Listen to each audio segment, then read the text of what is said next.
34 природных пожара произошли в Башкортостане с начала 2025-го. За последние сутки 9 возгораний сухой растительности в разных городах и районах Башкортостана. Об этом поговорим сегодня в программе «Интервью». Здравствуйте, я представляю гостя в студии. Петр Ильин, заместитель начальника управления надзорной деятельности и профилактической работы Главного управления МЧС России по Республике Башкортостан. Петр Иванович, здравствуйте. Здравствуйте.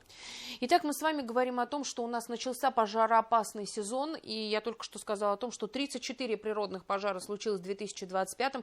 Это много или мало, если посмотреть на статистику? Если говорить о статистике, то каждый год происходит у нас по-разному, но вот последние дни мы видим, какая погода стоит, и количество пожаров ежесуточно, я и говорю именно про природные, действительно увеличивается. Вот как вы сказали, за последние сутки уже 9 таких пожаров произошло. Основная причина возгораний? Основная причина возгорания у нас традиционно это неосторожное обращение с огнем. Вот что это имеется в виду? Я понимаю неосторожное обращение с огнем, да, когда ты у себя в доме, здесь, например, на дороге или в лесу, да, там рядом с лесом. Какая причина? Человек? Да, вы правы, это человек. И когда я говорил неосторожное обращение с огнем, это в целом, когда это получается неумышленно у нас возникает пожар. То есть это может быть и вдоль дороги, когда там водители выкидывают, например, окурки, да, там с окна своего автомобиля. Это может быть просто при сжигании мусора, разведении костра, может быть кто-то шашлык жарит, не затушили и так далее. И из-за этого начинается природный пожар. То есть это в целом человеческий фактор. То есть сейчас на природе, выезжать на природу для того, чтобы приготовить шашлык, лучше не стоит. Это может грозить штрафами, правильно понимаю? Вообще допускается разведение огня, но когда не действует особый противопожарный режим. В настоящее время в республике мы планируем вводить такой режим. Да, это правительством Республики Башкортостан планируется введение особого противопожарного режима. Вот в период его действия разводить костры будет запрещено вообще везде. Сейчас пока допускается и разведение костров, и сжигание мусора, но с соблюдением правил пожарной безопасности. И, разумеется, хотим попросить поподробнее рассказать об этих правилах. Ну, безусловно, нужно отметить, что все правила, они, можно так сказать, написаны не просто так. Это существует очень множество трагедий. Мы с вами частенько это обсуждаем, да, здесь в интервью в том числе. Но вот основные правила – это чтобы не допустить распространения вот этого пожара, распространения огня от костра на соседней стране. То, что у нас бывает примеры, даже выгорают целые населенные пункты. Но, к счастью, не у нас в республике, а вот в других субъектах. Самое главное правило – это чтобы сжигание и разведение костра производилось в специально подготовленной яме диаметром не более 1 метра и глубиной не менее 30 сантиметров.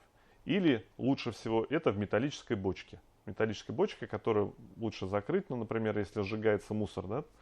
При этом вот это сжигание должно производиться не ближе расстояния 50 метров до любых объектов защиты, то есть это до зданий, до каких-то там сооружений, стогов сена там, и так далее. Должно быть очистка в радиусе 10 метров от места сжигания, то есть от горючего мусора, то есть может быть листву убрать, какие-то сухие ветки убрать, ну, чтобы по ним огонь не распространился в случае, там, если выпадет уголек и так далее. Это происходит, особенно в ветреную погоду, очень быстро. Ну и, соответственно, если у себя на участке, то допускается уменьшать расстояние до, вот если именно в бочке сжигать, то 7,5 метров от дома надо отступить, от соседних строений нужно отступить. Ну и, соответственно, очистить в радиусе 2 метров, вот там, где сжигается, да, 2 метров, чтобы ничего не было. Если мы говорим про приготовление пищи, то там допускается 5 метров от строений. Вот. Ну и, конечно же, нельзя у нас, это не менее чем 50 метров должно быть от лесов, от хвойных. Это вообще у нас большое расстояние, целых 100 метров до хвойных лесов, потому что там более высокая пожарная опасность. Вот. Ну, да, еще человек, который сжигает, должен иметь при себе первичные средства пожаротушения. Это может быть огнетушитель, какая-то емкость с водой. Ну и, конечно, нужно держать рядом с собой телефон. И в случае возникновения чрезвычайной ситуации немедленно позвонить в пожарную охрану. Какие вы рекомендации дали бы дачникам, которые вот сейчас начинается сезон, да, и какие средства защиты должны быть обязательно на садовом участке? Ну, в первую очередь я хочу всех предупредить, что нельзя ни в коем случае сжигать траву, мусор, либо готовить, например, там, шашлык, да, там, на огне в ветреную погоду. Это очень опасно, особенно если порыв ветра больше 5 метров в секунду, то в целом это запрещено правилами пожарной безопасности в Российской Федерации. И это нужно обязательно соблюдать. Но и, как я уже отметил, если мы увидели, что что-то происходит не так, лучше, чтобы под рукой было, что как раз и требует в соответствии с правилами, какое-то средство пожаротушения, чтобы быстро среагировать. То есть нельзя так, развел костер, ушел и оставил это, то есть это может привести к печальным последствиям. То есть надо всегда наблюдать до окончания вот этого процесса приготовления либо сжигания мусора. Ну и неплохо будет, вы уже, конечно, сказали о том, что если будет емкость рядом, либо огнетушитель. Огнетушитель. Да. То есть, ну, чтобы если что-то началось, можно было сразу водой, например, залить, можно было огнетушитель использовать, чтобы предотвратить большую беду. На самом деле огонь это такая же стихия, и кто с этим сталкивается, те понимают, что это происходит все в считанные минуты, когда огонь моментально распространяется на большие площади. Ну и, соответственно, человек потом будет нести ответственность, возмещать. Ну и даже если ничего не произойдет, если будут нарушения при сжигании, как я уже отметил, то у нас предусмотрены штрафы, это в соответствии с Кодексом административных правонарушений Российской Федерации. Сейчас штрафы очень большие. Вот до введения особого противопожарного режима даже на граждан это от 5 до 15 тысяч рублей. Достаточно большие штрафы.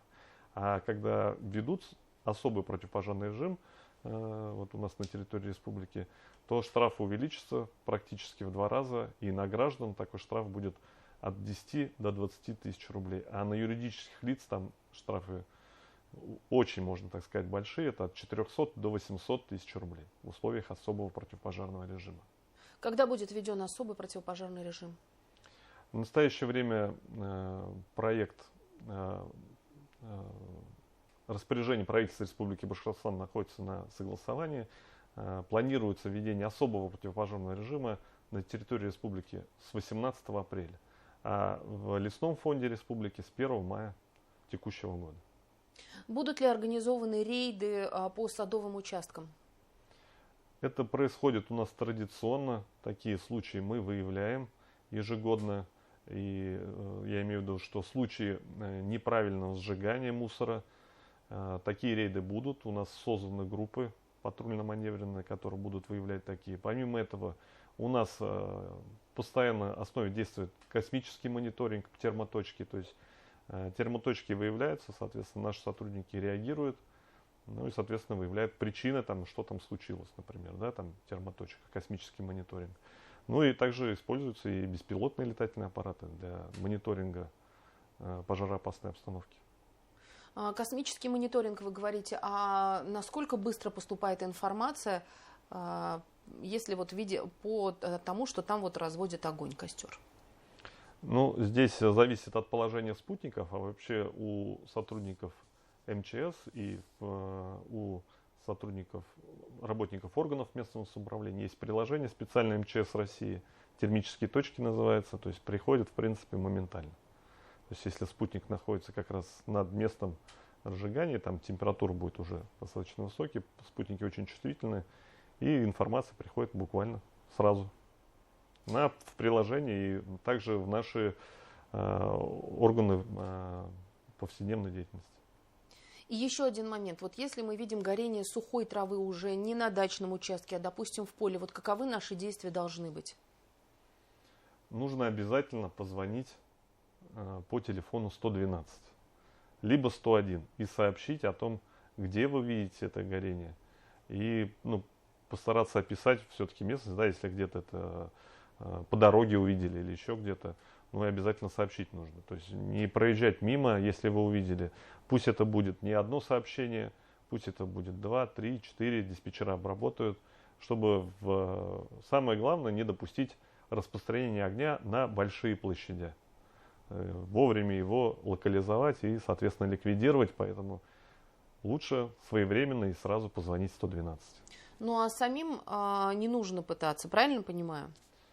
Ну, это зависит от обстоятельств, От но масштаба? в целом от масштабов, если понятно, там вы приехали на природу и видите, что где-то просто догорает костер, и там, может быть, начинается горение, то, конечно, тут 112 будет вызвать службу дольше, чем самим попробовать это ликвидировать. Ну, а если пожар уже принял достаточный объем, то лучше не подходить, не самостоятельно не принимать участие. Это тоже очень опасно. Можно получить травму. Лучше позвонить 112. Петр Иванович, спасибо огромное, что пришли сегодня к нам в студию, рассказали о том, как нужно действовать вот в этот вот непростой период. Все мы ждем и весну, и лето, но не всегда задумываемся о том, что могут случиться разные ситуации, и нельзя терять бдительность. Спасибо огромное. Спасибо.